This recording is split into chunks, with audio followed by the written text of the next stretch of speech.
I thought I would do an updated favourites. I can't remember if I did one at the end of last month or not, but I'm going to go back to my intermittent favourites as I feel like it, and then I'm going to do my monthlies as and when I think I've got enough to talk about. But right now I wanted to go through some of my current favourites. First of all, because I haven't got it with me, it's downstairs and I know I'm going to forget if I don't mention it straight away. I am completely re-obsessed with the Simpsons Tapped Out. It's an app, it's a game. No, this is not sponsored. If you follow my vlogs, you will know kind of seasonally I get really, really into it again. I've been playing it since the game came out and it kind of loses me, and then I'll play it every single day and get really obsessed about it multiple times a day, and then I'll not play it for months and then I play it again. For several years, I easily played it every single day, maybe for like 2-3 years. I'm trying to remember how long it's been out yet now. It must be more than 3 years. So let's say for 2 solid years, I played it every single day, and I'm into it. So if you haven't played it, its general concept is that Homer has exploded the entire of Springfield and you've got to build it from scratch.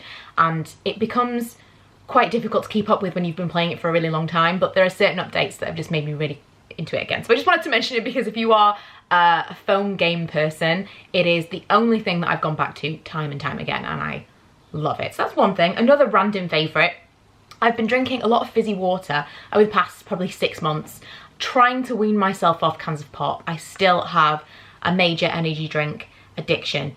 It's something that I try to keep to only my working days. So 2 days that I work in an office, I try to only drink energy drinks then, because if I start drinking them all the time, then it kind of becomes a bit of a problem. I know they're not the best for you, but I try not to have too much pop in the house.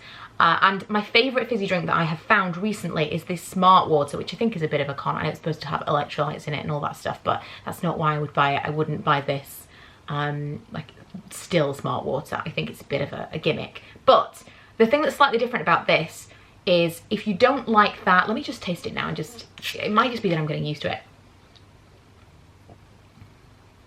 I think that the taste, it's less fizzy, which I didn't think I would like, but it's less fizzy than most fizzy waters. It's kind of gently sparkling. I remember once seeing that in Harrods. They had Harrods, like, was it called gently sparkling water? I thought it was hilarious at the time. But you get some fizzy water that is really, really aggressively fizzy, which tends to be what I like. And then some that are less so. And if you like to drink a lot, then it doesn't make you as gassy and bloated. And it's got a slightly more neutral taste. So if you don't like that fizzy water taste, you might prefer that. And it's been offering a lot in Tesco recently, which is why we've been buying it. And I really like it, so I wanted to mention it for those of you that are into fizzy water as well. I think I'll leave it to kind of just kind of beauty stuff towards the end. The only other thing that I wanted to mention that was a non-beauty favourite is this, which is my Erin Condren Monthly Planner. I have my life planner still, I'm using it less. I wish this was smaller. I wish there was a more compact version. I don't know if they've done a smaller one since I purchased this at the beginning or the end of last year, I think it was, that I got this. But I wish there was one that they made that was easier to carry around. Then at the same time, I really like the writing space. So I've had personal planners in the past and you can get smaller versions of those, which really appeals. But I think the thing that really I like about this is that it is easy to write in. So maybe that would be, it would kind of cancel out the appeal for me. But what I really like about this is it's much thinner and it is just a monthly planner. So like I've got some notes in here from these videos that I've made, but every single month you've got your year's layout here. Let me go to a month I haven't written in. So like, for example, July, you've just got your month. I really like this monthly page for planning out blog posts and videos. And also, you know, from a non-bloggery, YouTubery perspective, I like to see my month at a glance. So if I've got an appointment or whatever, I would put that in there. At the moment, I'm using this as my YouTube planner and using my life planner as my regular planner. So I would use now my monthly spread for doctors and dentist appointment, things that are going on with the kids and stuff.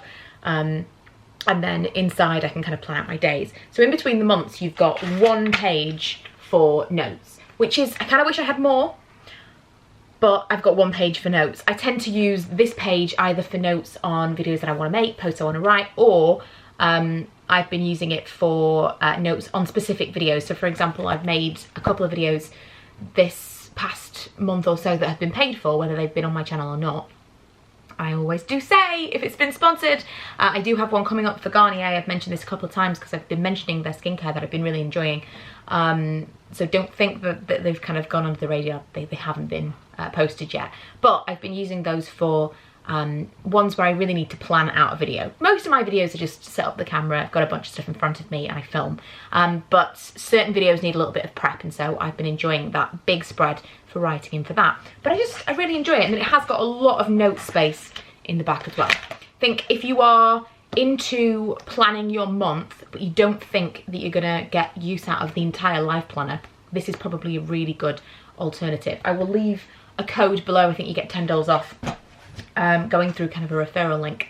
There have been questions when I've mentioned Erin Condren in the past about customs charges. It's been really hit and miss for me, but prepare yourself because you could get 20 or more in customs charges depending on the weight of your package. I've had no customs charges. I've had customs charges. It's one of those things. But if you can get a little bit of money off to begin with, then at least I feel like the first order never feels quite as bad because you've got things for a little bit cheaper. Okay, I suppose the last thing that maybe not kind of beauty, but I would maybe put it into that category because it's kind of fragrance. The White Company Pomegranate Mandarin and Amber Room Spray. I don't know if I mentioned this before. I know I must have mentioned it in a vlog. I think maybe I mentioned it in a haul quite a long time ago, and it's lasted me forever.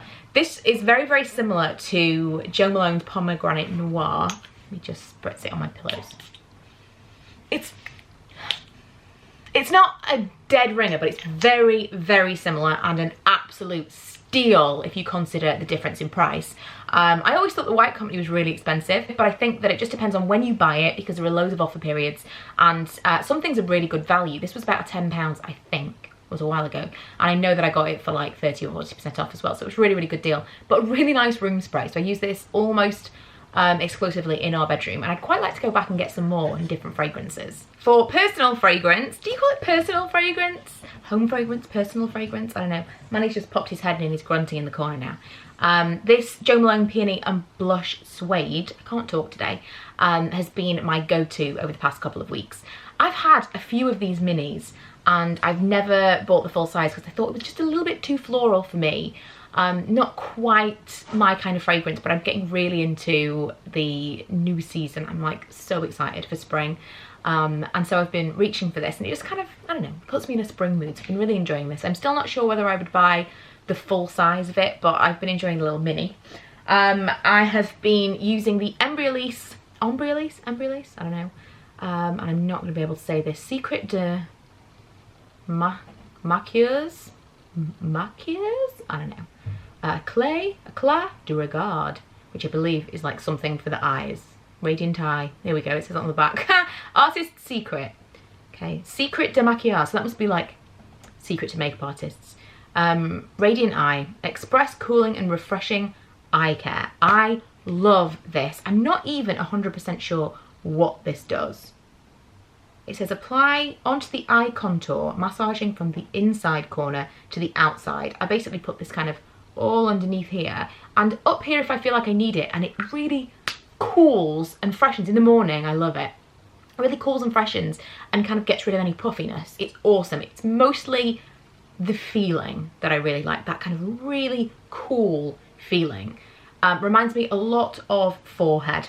If you've ever used it, Forehead is kind of a similar thing, but you put it over, it's a non-medicated painkiller. In theory, it's supposed to be to help you get rid of a headache without taking tablets. I have had horrible migraines in the past. I historically have headaches that won't go away for days and days. I know I need to drink more water. And Forehead is something that I'm very familiar with. And so the first time I used this, I thought, this is like Forehead for underneath my eyes. Although Forehead has got definitely something in it that's got like a vapor or a fume that you definitely, I would say, do not put that onto your eyes. And this does not. It just feels really, really nice. And I think you're supposed to put this on underneath your makeup. I have not been, because I have not had a tremendous amount of luck putting things on underneath my makeup. But I'm going to give it a go because makeup artist secret, that kind of sounds like I should, doesn't it? But for the cooling sensation, I've been really enjoying this. Makeup, oh wow, I didn't even realise. Makeup wise, I have two NARS things in here. One, I mentioned in a video recently that I bought a L'Oreal blush, which by the way does not hold a candle to this, that I was hoping was going to be similar to a NARS blush that I couldn't remember the name of, and the name was Sex Appeal. Someone did say in the comments, was it Sex Appeal? And yes, it was. This is the one that I read that they use on Blake Lively. It's what I'm wearing today. I don't know if I've got the exposure up a little bit high. Let me just check. I don't know if I did have. Anyway, yeah, I've got it on today, and I really like it because you can be really heavy-handed with it. It's very, very pale, but it just gives a little flush of something. This is one of my favourites for my very pale skin. And then the lipstick, which I'm not wearing the lipstick today because shortly after this I'm taking Milo swimming, so I thought not a lot of point in putting a tremendous amount of makeup on if we're going swimming this afternoon, and especially lip stuff that can kind of stain and they'll look a bit crazy if you've got to go somewhere makeup free. Dynamo lip pencil is the Pro Longwear lip pencil from MAC. Goes perfectly with my last summer favourite, NARS Natalie. I've got a couple of these NARS Audacious lipsticks, but this by far, I mean this, I've used quite a lot of this. I have got a lot of lipsticks and it takes a lot for me to get through one. And I know I'm not through it, but I've used a lot, especially with it being a relatively bright colour as well. I'll just swatch these on my hand so you can see how similar they are. So Dynamo I bought last year because I was looking for something to go with all of my beautiful kind of bright corally lipsticks, and it is perfect and a really nice formula as well. And then NARS Natalie is slightly warmer, slightly more coral. So that's the lipstick and that's the lip liner. I just think they go really nicely together and they are a beautiful combination. I love that colour so much. That really, it's just a nice kind of spring bright. And as we know, I'm trying to get into the season. I'm so over winter now. I think that I had such lovely comments from my last video. I should have mentioned at the beginning of the video.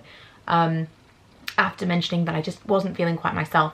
And I think probably a lot of it is a seasonal thing. It's been really dark and just rubbish recently. Obviously we just moved, so that's a massive stress.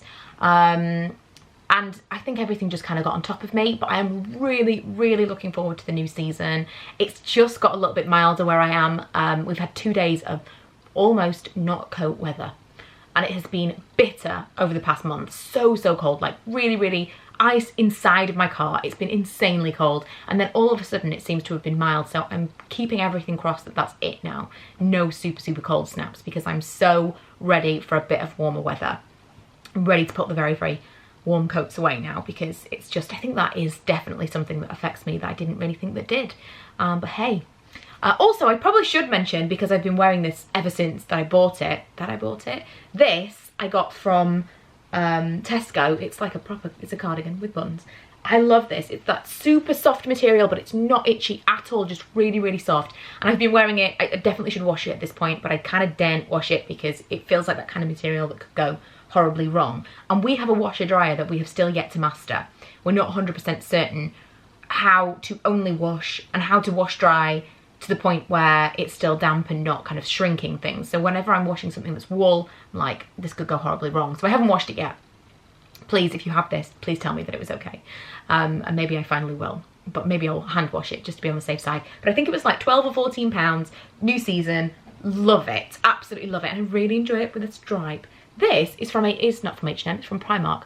Do we not think that this looks like it's dirty? These marks around the neck, when I first got it, I put it on and I thought, oh, it's dirty. I'd like, this is a new top. And it's not, it's just the blue marks from the inside. This should be white. In my opinion, anything that is white should be white when it's near your neck. And this is like a folded over thing that's got, you can see the blue marks through it. Makes it look like it's dirty. I don't know, that's kind of annoying, but I like this combination today. And that is it for today's video. I hope you enjoyed it. A little bit of an impromptu favourites. Might be back at the end of the month with more, who knows. I have been using more new stuff and trying to wear makeup a little bit more often because I feel like that perks me up as well. But yeah, thanks for watching and I will see you guys in my next one.